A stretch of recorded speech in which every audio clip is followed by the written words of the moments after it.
আসসালামু আলাইকুম ভিউয়ার্স। আজকে আমার মুরগির বাচ্চার বয়স 14 দিন। আজকে আমি ব্রুডিং থেকে বাচ্চাগুলোকে উন্মুক্ত করে দিয়েছি। আমার যে ব্রুডিং ছিল, ব্রুডিংটাকে খুলে দিয়ে ব্রুডিংটার যে শেডটি রয়েছিল, যে স্টিলটি রয়েছিল, সেটিকে আমি বৃদ্ধি করে দিয়েছি। তো এখানে একটি প্রবলেম ফেস করেছি, যেটি হচ্ছে তাপমাত্রা। অনেকগুলো লাইট দিয়েছি, তারপরেও মনে হচ্ছে তাপমাত্রা একটু কম হয়ে গেছে। সবগুলো বাচ্চা ব্রুডারের নিচে জমাট বাঁধছে।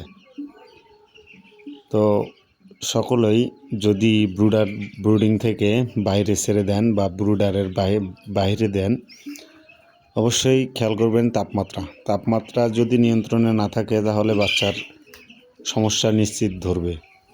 কারণ ঠান্ডা লাগলেই সমস্যা, ঠান্ডা না লাগলে কোনো প্রবলেম হবে না। তো সকলে ভালো থাকবেন, সুস্থ থাকবেন। আল্লাহ হাফেজ।